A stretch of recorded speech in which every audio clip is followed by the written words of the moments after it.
Thanks to social media, we have caught some of the best times celebrities insulted each other. Like when Paris Hilton said she wouldn't want Kim Kardashian's butt because it's gross and reminds her of cottage cheese inside a big trash bag. Want to know the worst of it all? Then continue this video to the end to find out. Celebrities are mostly seen on screen as big-time individuals who spend all their time working very hard on themselves. But what happens behind the scenes is often kept in the dark of their followers and not for social media.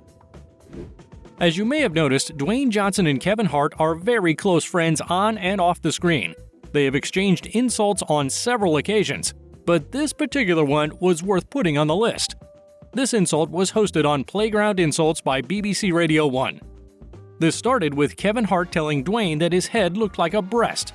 He later added that his head is a titty head. It looks like a long breast, like a long, succulent breast. Like with the areola right on my forehead. Areola is right on your forehead. You got a nipple head. That's fucked up. In a reply, Dwayne Johnson said he loves Kevin Hart and all his movies. And he added to mention some of the movies Kevin Hart didn't act in: Home Alone and Beverly Hills Cop.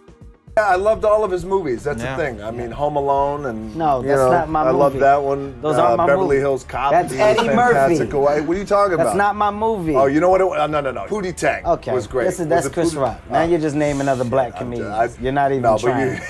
Kevin then admitted that Dwayne was messing with him by mentioning another black comedian.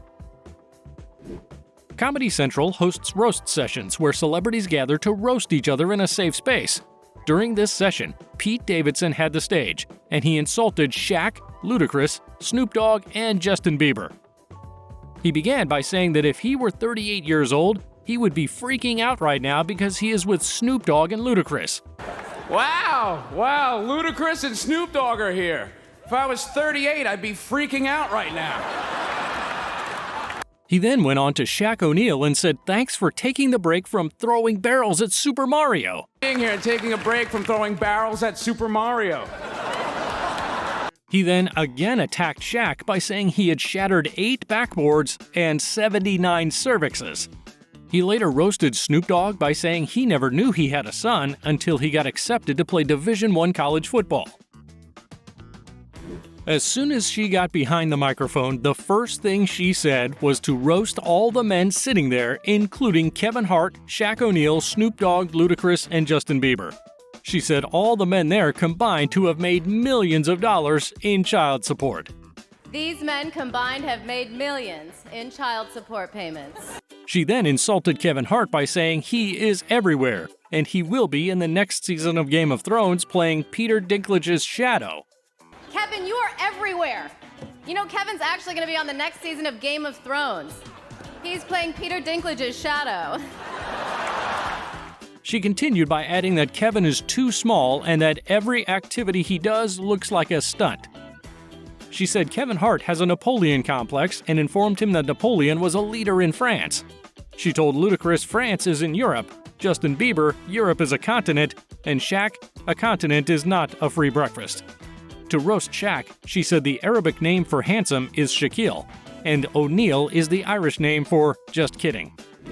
Hollywood stars Jennifer Lawrence and Chris Pratt met at BBC Radio 1's Playground Insults to insult themselves facing each other. Jennifer started by saying if she was to choose between Chris and his wife protecting her, she would choose his wife instead of him. She continued by saying Chris is too dumb and that she doesn't use complex words or words with more than 3 syllables when she is speaking to him. I consciously make an effort not to use compound words or words more than 3 syllables. In retaliation, Chris asked Jennifer Lawrence how it feels to be in the stupidest Marvel movie. He also added that Jennifer acts like how Adele sings. He hates it though. I told you that you act like Adele sings. I hate Adele. If you are given an Oscar for Best Actress, you will also be given an award for the Worst Actress as well. These were the words of Chris to Jennifer after she asked him where he keeps his Oscars. Where do you keep your Oscar? That was really good. You were given an Oscar for Best Actress. You would also get one for being the worst. In a killer insult, he finished her off by saying that she has so much fake hair that if she commits a crime, the CSI lab will convict a poor girl from Ukraine. You have so much fake hair that if you commit a crime, the CSI lab would probably convict some Ukrainian girl.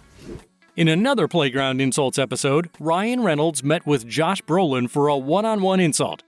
Ryan insulted Josh by saying that he was so old that he made Dust look like a baby. You're so old, you make Dust look like a baby. I'm trying to process that right. Josh replied to Ryan by saying that he is strong, he is tall, he is handsome, and he still has no talent. You're tall, you're handsome, you have the perfect amount of scruff, and you still have no talent. Wow. You're gonna say that with a straight face, too. Ryan then replied to him by saying he smelled so bad that he could hear the smell. Josh again insulted Ryan, saying that he has been bullshitting people his whole life. In the final insults, Ryan says to Josh that he is so bad in Goonies that when he comes on screen, people don't drink, they punch themselves in the dick for 5 minutes. You're so bad in Goonies that when you come on screen, people don't drink. They punch themselves in the dick for 5 straight minutes. Finally, Josh responded by saying that Green Lantern was very bad and he hadn't seen it. The roast of Justin Bieber was intended to rehabilitate Bieber's image, but they discovered an unexpected comedy star in Martha Stewart, who roasted all of the guests and made fun of her own prison sentence. Let's get to the point of my visit tonight, to give Justin Bieber some advice for when he inevitably ends up in prison. I've been in jail, and you wouldn't last a week there, so pay attention. A shank is the first thing you'll need. Mine was made of a pintail comb and a pack of gum. It's so easy, Bubblicious works best for me, and it's a lot of fun to say. The show also rekindled Martha's friendship with Snoop Dogg, leading to the creation of their VH1 cooking show. Patrice O'Neal, a roast legend, went up at the Sheen roast just a few months before he died and essentially threw out his planned material. Instead, he went after the other performers with gusto. He claimed that Seth MacFarlane was envious of his own cartoon. He referred to William Shatner as an old racist. Like, I respect him, because he's fucking Captain Kirk. But I think he might be racist because his hair plugs look like black girls' pussy hair. Anthony Jeselnik, he claimed, needed to be more important for Patrice to learn his surname. He even criticized Steve-O and Mike Tyson's sets. Tyson's fist broke Steve-O's nose, but it was probably less painful than O'Neal's set. Alec Baldwin's roast was full of mediocre jokes about Caitlyn Jenner's transition, but it was one of the few roasts where the host got some decent quips out. He hosted a show for car geeks called Top Gear, and his favorite episode was finding the most fuel-efficient car to drive into a crowd in Charlottesville, Baldwin said. Chris Redd focused on Blake Griffin, saying he looked like 9 different races all working together to make sure you never win a championship, possibly to avoid slamming pseudo-castmate Baldwin. Baldwin's daughter, Ireland, on the other hand, slammed her father as more than some lunatic who loses his temper. He also loses the Emmys and the Oscars, as well as custody of his firstborn child. More than some lunatic who loses his temper. He also loses Emmys and Oscars and custody of his firstborn child. Am I right?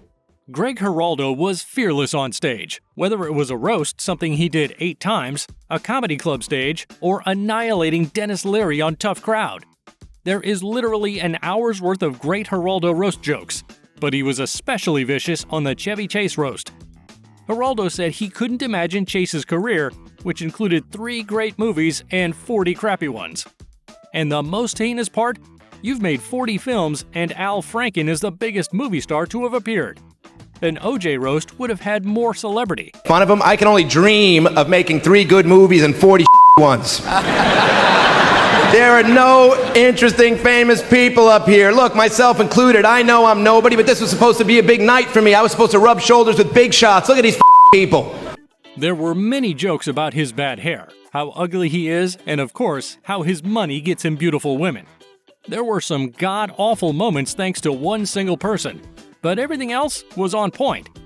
The roasters included Lisa Lampanelli, Whitney Cummings, Snoop Dogg, Larry King, Anthony Jeselnik, and the one and only Jeffrey Ross, with Seth MacFarlane once again serving as host. Snoop Dogg performed a masterpiece in which he was firing jokes left and right. His timing was flawless, and not a single joke fell flat, which is quite remarkable considering he isn't a comedian. Donald, I wish I had half of your money, but for that, you need a 20-year-old's pussy and a divorce lawyer. Now, I may not have half his paper, but I got twice the dick, and you can believe that. Even more impressive is that you never got the impression he was reading the jokes because he delivered them all like a pro. Marlee Matlin was the target of many jokes about her deafness, but she delivered a grand slam when it was her turn at the podium. She tells one great joke after another through her interpreter. Jeffrey Ross, as usual, does a fantastic job with a few jokes that cross the line of good taste but are still funny. Donald's ego is so big, he videotapes himself masturbating and then masturbates to that video. There are several other celebrity insults that were very good, but these are some of the best. It is, however, worth noting that all these insults were just for fun and were not meant to be taken seriously. How did you see this video? Share your feedback in the comments section below. And check out these other clips from Red Thread and be sure to subscribe and ring the bell to be notified about our latest videos.